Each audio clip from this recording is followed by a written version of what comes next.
Wala pa. Okay, so, good afternoon everyone. Good afternoon, sir. I am Satinda K. Salinugan, and my topic is about the levels of organization in ecology. So, but before we start, let us have a pre-test to test your knowledge or prior knowledge about the topic that I will be discussing. So, get 1/4 and answer Hindi ko these kita. questions. So, i-take mo lang 1 Yan, bala ng Saj. 1. At yan, bala ko yung dikti. Yan, Wait lang, basta. wait lang, wait lang. Ano yan, sir? Ay,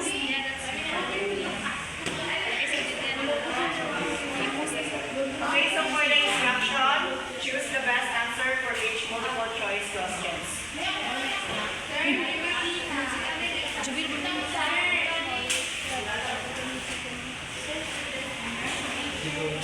1 to 5.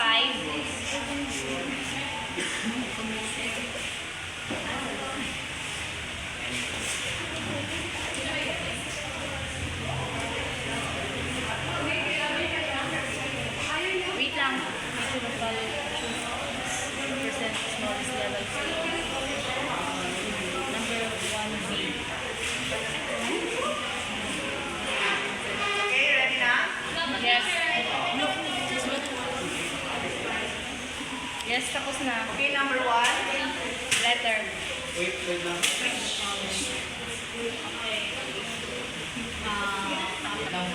Okay, number 1, which of the following represents the smallest level of organization in ecology? A, ecosystem, B, community, C, population, and D, organism. Community. B. Okay, let's proceed to the number 2. Abi, check ka na. Ay, answer na check na, Big. Ma-check na. Basahan pa lang. Ma-check na ba? Number 2 na. Ma-check na. A group of individuals of the same species living in the same area is called A, community, B, population, C, ecosystem, and C, biome. Mabasa niyo ma? Mabasa? Yes. Simple? Yes. Hindi daw. Go na. A group of individuals of the same species. Population. Number 2.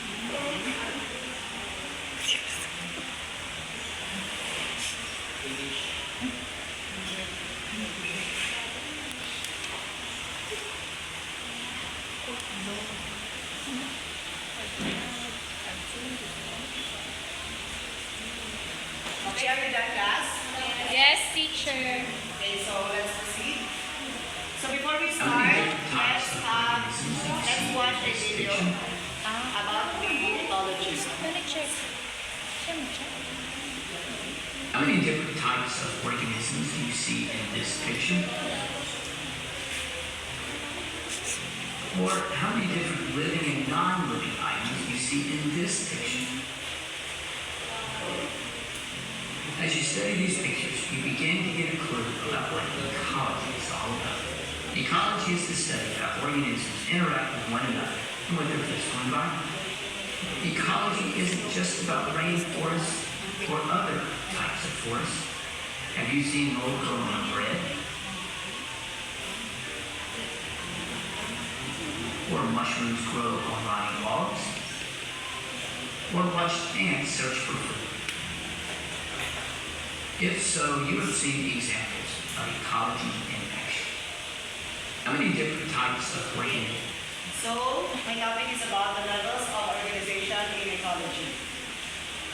So, here's my objectives. At the end of the lesson, the students will be able to define and explain the different levels of ecological organization, which are individual, population, community, ecosystem, bio, and biosphere.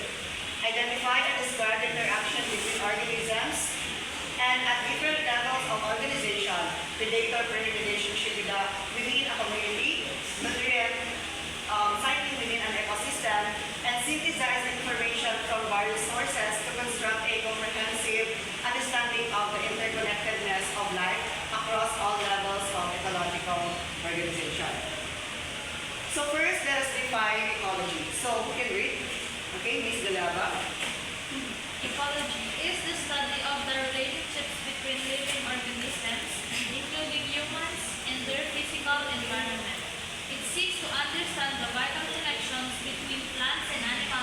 world around them. So ecology is a study how living organisms interact with each other and their environment. It is like a big puzzle where every piece from tiny insect to giant trees plays a role in keeping the whole system working. So ecology is the study kung paano nakikipag-interact ang mga living organism or even non-living things sa mundo. Kung paano nakakapag-benefit or nakakapag-contribute ang bawat isa to make the environment equilibrium or may balance dahil sa kanilang mga tungkulin or purposes sa environment. So dati, tinatanong ko kung bakit panilikha or din-create ng God ang daga since ang daga is one of my phobia. But I realized na every creation has purpose. At ang daga ay may purpose sa ecosystem. Like, pwede silang magiging food sources or magiging food source, which is magiging prey sila ng mga various animals, such as owls, snakes, foxes, etc. And nakakapag-contribute din ang daga for decomposition of organic matter, breaking down dead plants and animals, which releases nutrients back into the soil. Okay, naintindihan ang ecology? Yes, sir. Okay, let's proceed or let's define the species. Species, can read, Miss Pugdamen. Species, a group of similar organisms that can breed and produce fertile offspring. Okay, so ang species, ito naman yung mga pangkat ng mga organism, including as human, na may kakayahang magparami or magkaanak, at may kakayahan din na magkaanak, na may kakayahang magparami. Yes. Okay, so let's proceed to here's the levels of levels of organization in ecology. So the first one here is individual or nag-isa ka lang. Population, community, ecosystem, biome, and biosphere na i-discuss ko ang bawat isa after this. So let us proceed to the individual. So individual is one organism and is also one type of organism. So individual in ecology, an individual is the most basic level of organization. It is a single living organism like a specific tree, a particular bird, and a single bacterium. So, dinidescribe dito sa individual ang particular na living organism na namumuhay sa isang particular area.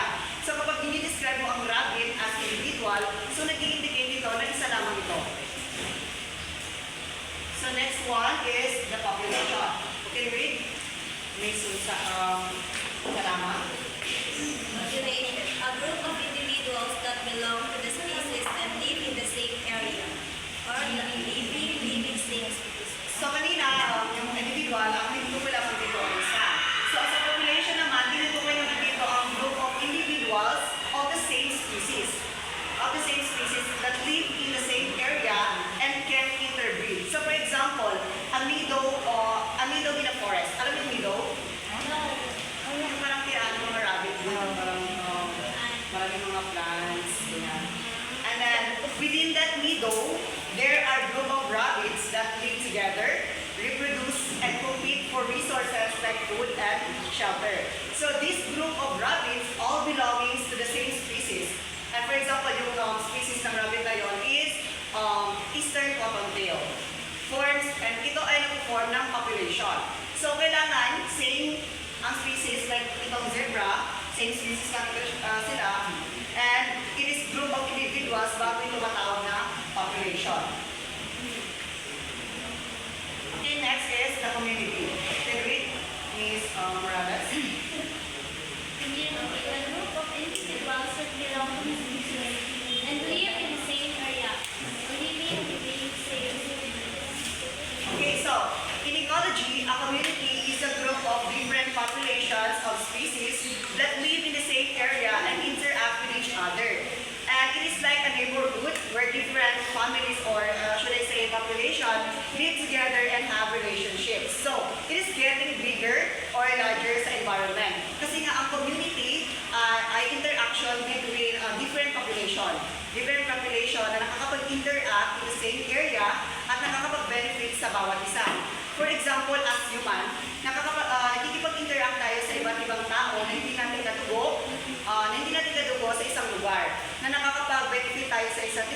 dahil sa mga tungkulin natin sa community, at need natin ang ating kapwa dahil hindi naman natin kayang mabuhay mag-isa or hindi natin kayang mabuhay in one family lang. Kasi we're not perfect, hindi natin alam lahat ng bagay-bagay and in order for us to survive. Next one is the ecosystem. No. Ecosystem. You can read? Miss Bulugod. Study by the study of living and unrelated components of ecosystems and their interaction with an ecosystem framework. Okay, so ecosystem. So it is a community of living organisms interacting with their non-living environment. Imagine a forest with trees, animals, soil, water, and sunlight. All these elements together from an ecosystem. So nagkano na dito yung living organism and non-living things. So ang non-living things ay bahagi sa ecosystem dahil nakakapagbigay ito ng mga benefits sa mga living organisms. For example, in ecosystem, everything is connected. So the living things depend on the non-living things for survival. So for example, plants need sunlight and water to grow. Yung sunlight and water is non-living things. At nakadepende, o nagde-depend yung plants sa sunlight and water in order for them to grow. And animals need plants for food. Next one is the biome. You can read? Mr. Nal? Biome is an area classified according to the species that live in that location. Temperature range, soil type, and the amount of light and water are unique to a particular place and form the richest for specific species, allowing scientists to define the biome. Okay, so biome is a large-scale ecosystem characterized by a distinct climate and a dominant type of plant and animal life. Think of it as a major habitat type, like a desert, rainforest, or a grassland. So ito ay tumutukoy sa large scale ng ecosystem.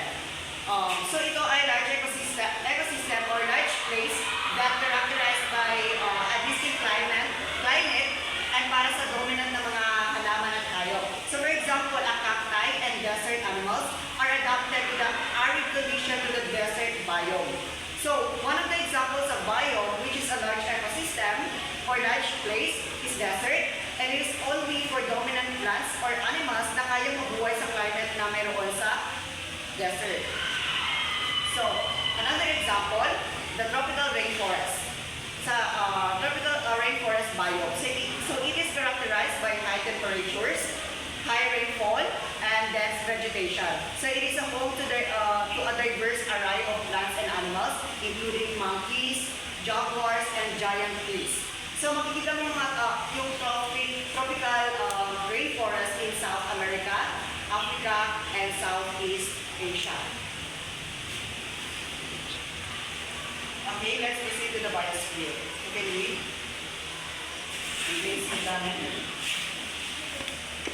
Biosphere is a part of Earth that contains all living organisms, including plants, animals, and bacteria. It's also known as the ecosystem.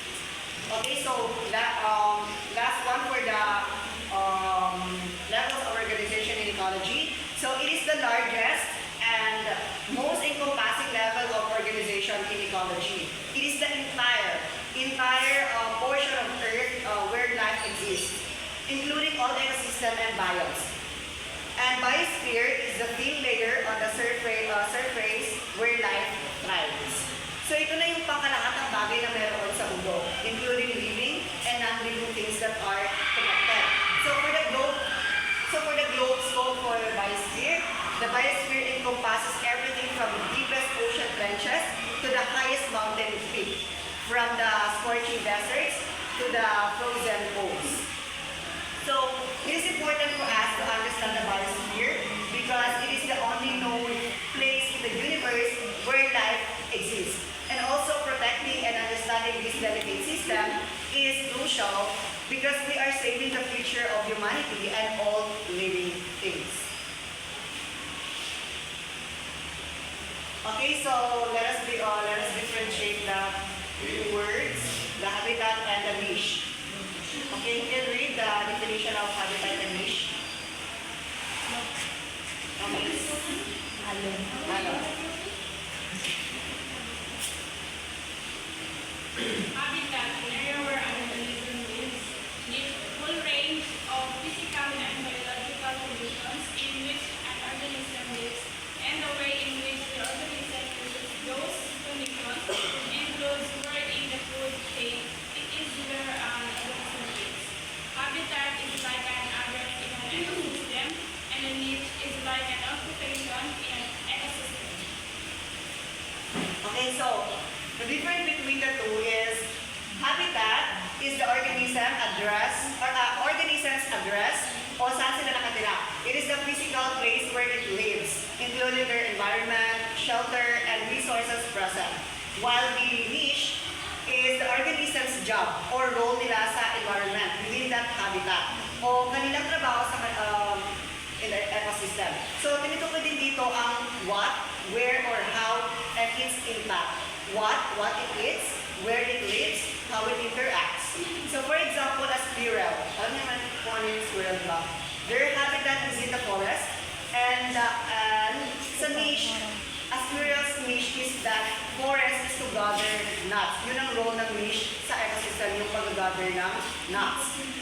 Build nests in trees and avoid predators. Okay, let's proceed. So, let's proceed with the community interaction. So, community interaction, when organisms live together in an ecological community, they interact constantly. So, there are three types of interaction. Competition, predation, and the symbiosis.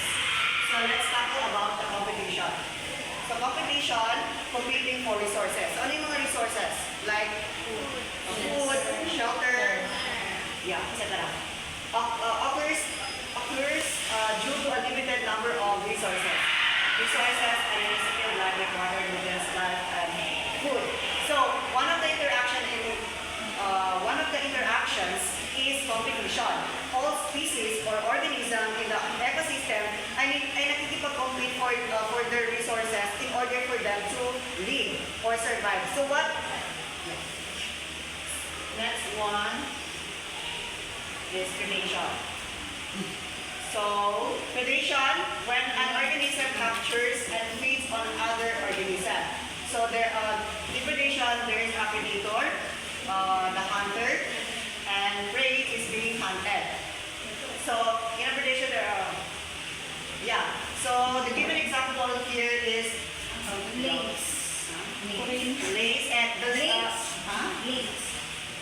Links ba? L1N. lynx. So, the predator here is lynx, and the prey here is the rabbit. Okay, so next one is the symbiosis. You can read. Speak. Mix the It's a close and often long-term relationship between two different species. It's like a partnership where both species interact in a way that affects their survival and evolution. There are three main types of symbiosis. Mutualism, both species benefit from the relationship. Think of it as a win-win situation. Commensalism, one species benefits while the other is neither harmed or helped. It's like one-sided friendship. The last one is parasitism. One species benefits at the expense of the other. Think of it as a bully-victim relationship. Okay, so symbiosis is a close and often long-term relationship between two different species. So there are three types in symbiosis, which are the mutualism, commensalism, and parasitism. So sa mutualism, both species or living things ay nakakapag-benefit sa kanilang relationship. For example, a bee or a bubuyog pollinating a flower. Pollinating in a flower. So the bee gets nectar and pollen for food, and the flower gets its pollen spread, allowing for reproduction. So yung dalawang species, which are the bee and the flower, ay nakakapag-benefit sa isa't isa. Next one is the commensalism.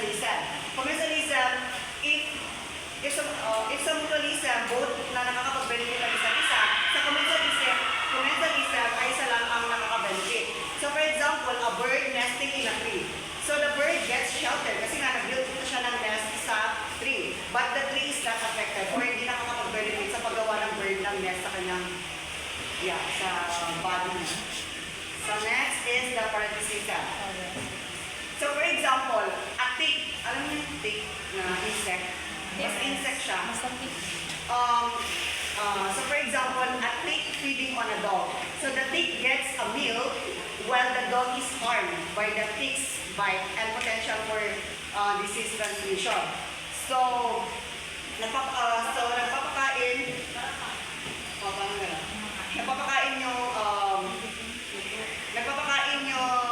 tick sa dog para, yun yung kanyang way para makakuha ng, para mabuhay at to survive. Kasi kinakain niya, parang sa tiyan ng buwan, na kaso, nakaka-benefit siya doon. And the dog is being harmed. Next one is energy flows, trophic level. So we have a producer make their own food. So what are the examples, or what is the example of producers? Anyone? Okay, plants. Because plants produce oxygen in the human, or in living things. Next one is the consumers.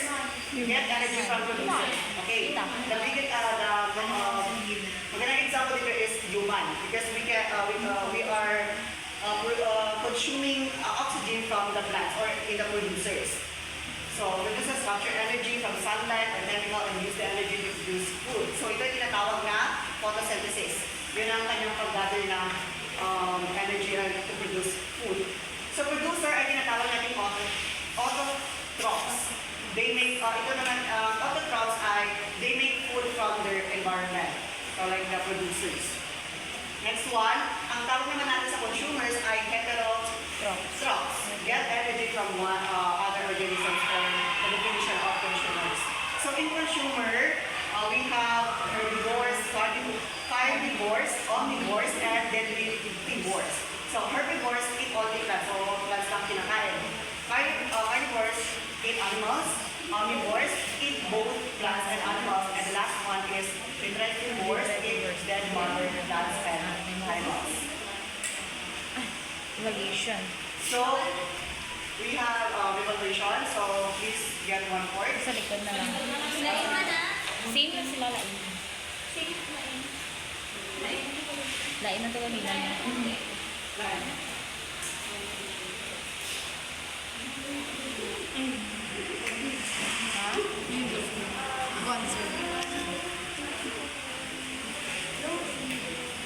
Magkaginan si Kata Passage. Kung poster mo. Ano pre-test? Ano ito muna mga quiz? Pre-test yun eh. Ikaw lang mag-check. Ari ko. Dito. 1 to 10 na siya. Ang 6 to 10 is true or false. Pero mga go.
Tama lagi, B. Different species of population. Okay, B, number 4. 3B. Which level includes both living and non-living things interacted together? C. Ah, perfect. And last one for the multiple choice. The largest level of ecological organization.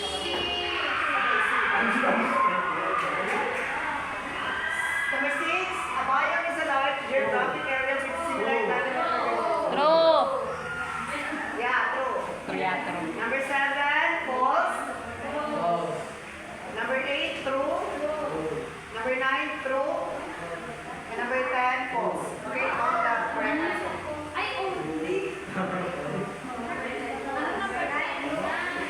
Number 9 Number 9, true. Number 9, true.